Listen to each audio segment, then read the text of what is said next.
So next up, we have Saudi capital punishment. Lead on it. Yeah, take it away, Chris. Take it, Christy. All right, capital punishment as a political tool. How do you sow fear into the hearts of an entire nation? Well, mass beheadings, maybe? Saudi claims, quote, the men were executed for adopting terrorist and extremist thinking and for forming terrorist cells to corrupt and destabilize security. That's what they're saying is the reason for executing 37 human beings last week. Not this past, but the week before. So 2 weeks now. However, on their paperwork, from what we know, one of them says disrespect towards authority. Like, no reasons for murder, as far as we know right now. Crucifixions, would that be another way to sow fear in the hearts of a nation? Yeah, I said crucified. I think that that's crazy. In 2019, the Saudi government is still crucifying people. His body is strung up, as far as I know right now, still for all to see and fear. Amnesty International has reported on this, and they said, quote, today's mass execution is a chilling demonstration of the Saudi Arabian authorities' callous disregard for human life. It is also yet another gruesome indication of how the death penalty is being used as a political tool to crush dissent from within the country's Shia minority groups. Almost half of those killed were executed after taking part in pro-democracy protests. Another man that was executed, by the way, he was just 16 years old when he was arrested. He was arrested for being a part of a pro-democratic protest.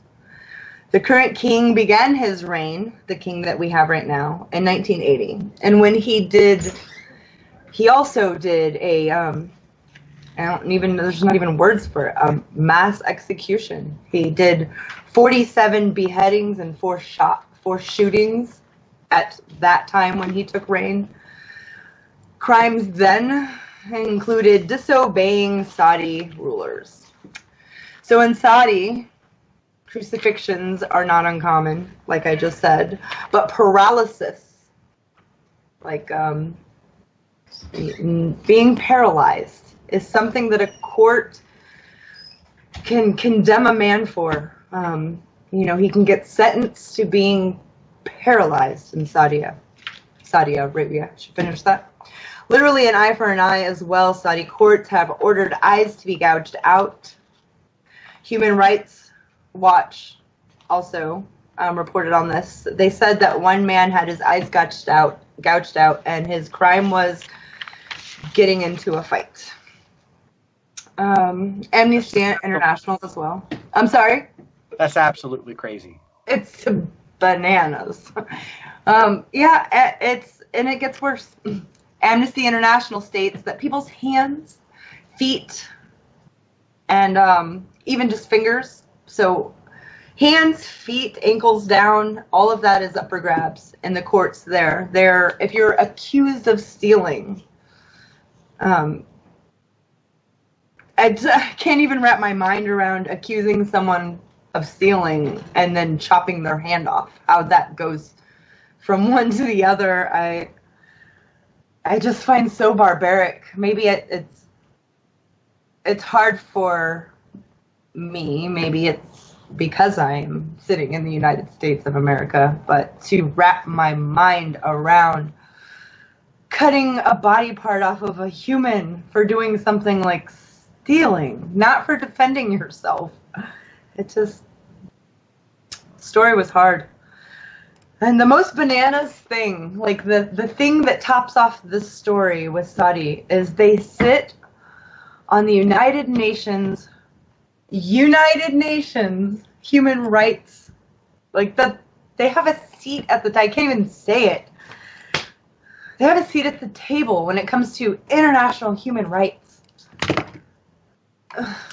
Yeah, they do, and it's that's fucking ludicrous. It's impossible to even tell that with a straight face. Like this is what's going on right now. If excuse me, I can't be the only one that's so appalled by that news. Just, I mean, I am too, but they're sitting, on the Human Rights Council is what was the words. My takeaway on this is Saudi's, their justice system is set up so that they can tackle and take down anyone with a dissenting voice.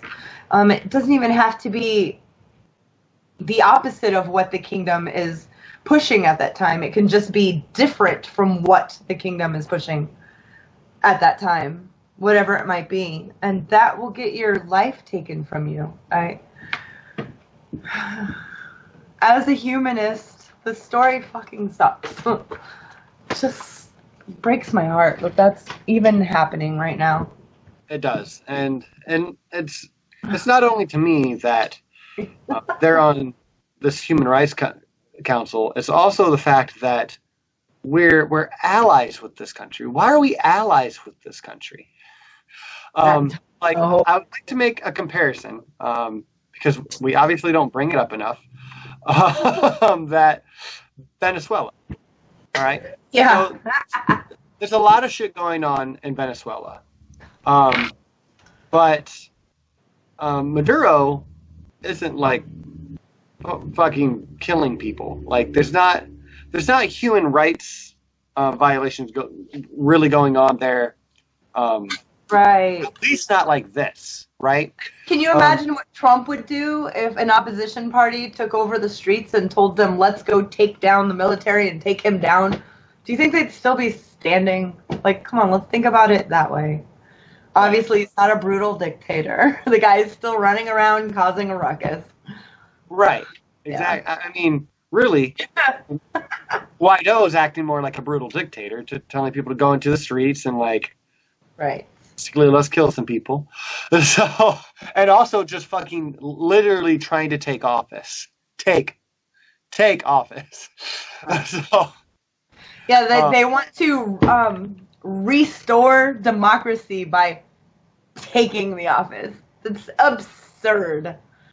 Yeah. Absurd. I don't agree with Trump being the president, but that means that I'll work twice as hard when elections come around to get as many people informed enough to make the correct choice and do it democratically. You don't overthrow a government because you're throwing a hissy fit. Yeah. Ron, I know we're not even on that subject, but Venezuela gets me going, yeah. So dumb. The point still stands, though. I mean, like, look at the countries that we're cracking down on, and then look at the countries that we're lifting up and protecting. Yeah, we drop democracy bombs and liberty missiles. Can't even say it with a straight face. Yep.